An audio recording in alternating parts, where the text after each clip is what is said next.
காளி கனவுல வந்தா என்ன அர்த்தம்? ஹலோ மக்களே! இது வந்து எல்லாருக்குமே பொருந்தாது. ஒரு சிலருக்கு மட்டும் பொருந்தும். ஏன்னா இது வந்து நெறைய பேர் நம்மகிட்ட இந்த காளி கனவுல வர்றாங்க, அம்மன் வர்றாங்க அப்படின்னு சொல்லி கேட்டுருக்காங்க. ஆனா அதில ஒரு 4 பேருக்கு மட்டும் ஒரே மாரி எல்லாமே செட் ஆச்சு. அதாவது அம்மன் அவங்களுக்கு கனவுல வந்ததுலேருந்து, அவங்களுக்கு நடந்ததுலேருந்து, அவங்க ஃபேமிலியில நடந்ததுலேருந்து எல்லாமே ஒரே மாரி எல்லாருக்குமே மேட்ச் ஆச்சு. ஆனா அவங்களுக்கு வந்து அது எதுக்காக காளி வந்து திரும்ப திரும்ப நமக்கு கனவுல வருது அப்படிங்கிறது வந்து அவங்களுக்கு தெரியல. இது நான் வந்து அவங்க கிட்ட பேசுனத வச்சு நான் ஒரு சின்ன எக்ஸாம்பிள் நான் குடுக்குறேன். அதாவது இப்போ வந்து எல்லாருமே ஒரு 4 பேர் சொன்னதில ஒவ்வொருத்தரும் ஒவ்வொரு மாரி சொன்னாங்க. ஒரு சிலருக்கு வந்து அவங்களோட அப்பா தவறியிருக்கிறாங்க. அவங்களோட அண்ணா தவறியிருக்கிறாங்க. இல்ல ஏதாவது ஒவ்வொரு விதமா தவறியிருக்கிறாங்க. ஆனா அது ஒவ்வொருத்தருமே வந்து ரொம்ப ஆக்சிடென்ட்டா இறந்திருப்பாங்க. ஆக்சிடென்ட் ஆகி இறக்கிறதோ, இல்ல திடீர்னு நல்லா இருந்தவங்க திடீர்னு இறந்துட்டாங்க. அவங்க ஃபேமிலில ஒரு பெரிய அசம்பாவிதம் நடந்துட்டு, எனக்கு இப்படி நடந்திருக்கவே கூடாது அப்படின்னு சொல்லிட்டு சாமி மேல கோவப்பட்டு ஒரு 4 மாசமா நான் ஒரு 4 வருஷமா, 5 வருஷமா சாமிய கும்பிடாம இருந்தேன். இப்போ ரீசென்ட்டா எனக்கு சாமி தொடர்ந்து கனவுல வந்துகிட்டே இருக்குது. இது வந்து சொன்ன ஒரு 4, 5 பேர் கிட்டத்தட்ட இதே மாரி தான் இதே தான் சொன்னாங்க. ஆனா என்ன 4 மட்டும் கொஞ்சம் வித்தியாசமா சொன்னாங்க. அப்பான்னு சொன்னாங்க, சில பேர் அண்ணன்னு சொன்னாங்க, சில பேர் ஒய்ஃப் அந்த மாரி ஒவ்வொருத்தரும் ஒவ்வொன்னு சொன்னாங்க. ஆனா சாமி மேல கோவப்பட்டு நான் சாமி கும்பிடாம இருந்ததுனால, சாமி எனக்கு திரும்ப திரும்ப கனவுல வருது அப்படின்னு சொன்னது என்ன எல்லாமே வச்சு மேட்ச் பண்ணி பார்க்கும்போது, இதில ஒருத்தருக்கு வந்து சாமி ஆடியே ஆடியே வந்து சொல்லியிருக்கிறாங்க. "நான் தான் பறிச்சுட்டேன்னு நெனைக்கிறியா உயிர? நான் வந்து அந்த பிள்ளையோட உயிர என்னால காப்பாத்த முடியலன்னு" சொல்லி சாமி இறங்கி அவங்ககிட்ட வந்து சொல்லியிருக்காங்க. "பிள்ளையோட என் பிள்ளைய நான் இழந்துட்டேன். என் பிள்ளையோட உயிர என்னால காப்பாத்த முடியல.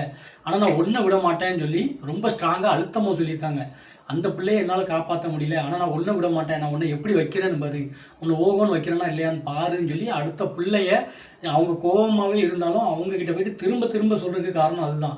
இப்ப இவங்க சாமியே கும்பிடாம சாமி மேல வெறுப்பாகி இந்த மாதிரிலாம் எங்க வீட்ல அசம்பாவிதம் நடந்துட்டுன்னு விட்டு போனதுக்கப்புறமும், ஆனா சாமி தேடி தேடி அவங்கள போயிட்டு விடாம திரும்ப திரும்ப இந்த திருநீறு பூசுற மாரி, வீட்டுக்கு போற மாரி, திரும்ப திரும்ப தொடர்ச்சியா கனவுல வர்றதுக்கு காரணம் இது அப்படிங்கிற மாரி அவங்கள சொல்றாங்க. ஒரு 4, 5 பேர்கிட்ட கேட்கும்போது, இவங்க வந்து சாமி மேல கோவமா இருக்காங்க. சாமி திரும்ப அவங்கள சமாதானப்படுத்துற மாரி கிட்டத்தட்ட வந்து, "உனக்காக நான் இருப்பேன். உன்ன நான் எப்படி வைக்கிறேன்னு பாரு. அவன நான் இழந்ததுக்கு பதிலா, உனக்காக நான் உன்னைய வந்து கோபுரத்தில வைக்கிறேன். உன்ன எல்லா செல்வாக்குலேருந்து எதுவுமே மிஞ்ச முடியாத அளவுக்கு வைப்பேன். நீ என் மேல கோவப்பட்டு நீ என்ன வழிபாடே பண்ணாம போனாலும் எனக்கு கவலை கிடையாது. ஆனா என் பிள்ளைய நான் விட்டுட்டேன். ஆனா உன்ன நான் விட மாட்டேன்" அப்படிங்கிற மாரி அவங்களோட வாரிச ரொம்ப உறுதியா பிடிக்கிற மாரி, கட்டி பிடிக்கிற மாரி ஒரு ஸ்ட்ராங்கா பிடிக்கிற மாரி ஒரு இதா வந்து எல்லாருமே சொல்றாங்க.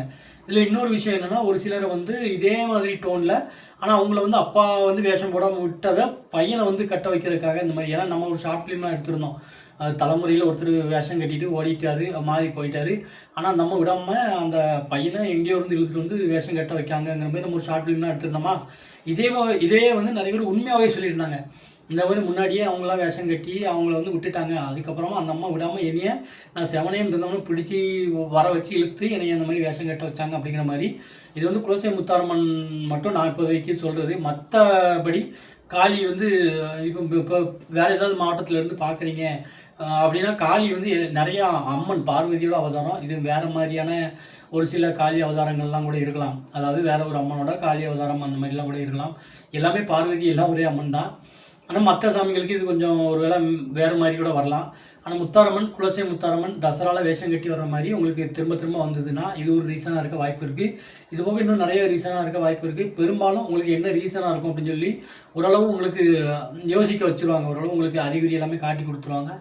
தெரியாத பட்சத்தில ரொம்ப என்னவா இருக்கும்னு ரொம்ப யோசிக்கிற பட்சத்தில, நீங்க எனக்கு WhatsAppல கூட ஏதாவது ரொம்ப டவுட்னா கூட கேட்கலாம். எனக்கு தெரிஞ்ச வரைக்கும் நான் ஏதாவது 1, 2 டீட்டெயில்ஸ சொல்லுவேன்.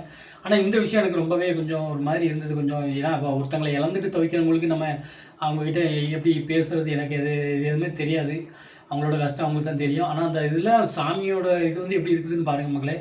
"நீ என்னைய என் மேல கோவமே பட்டாலும் நான் உன்ன விட மாட்டேன்" அப்படிங்கிற மாரி ரொம்ப உறுதியான ஒரு தெய்வம் தான் குலசை முத்தாரம்மன். இதேமாரி உங்களுக்கு வேறு ஏதாவது டாப்பிக்கில வேறு ஏதாவது டவுட் இருந்தால் கூட நீங்க கமெண்ட்ல சொல்லுங்க. நான் முடிஞ்சா ஒரு லென்த் வீடியோவா நான் மேக் பண்ணி போடுறேன். தேங்க் யூ ஃபார் வாட்சிங்.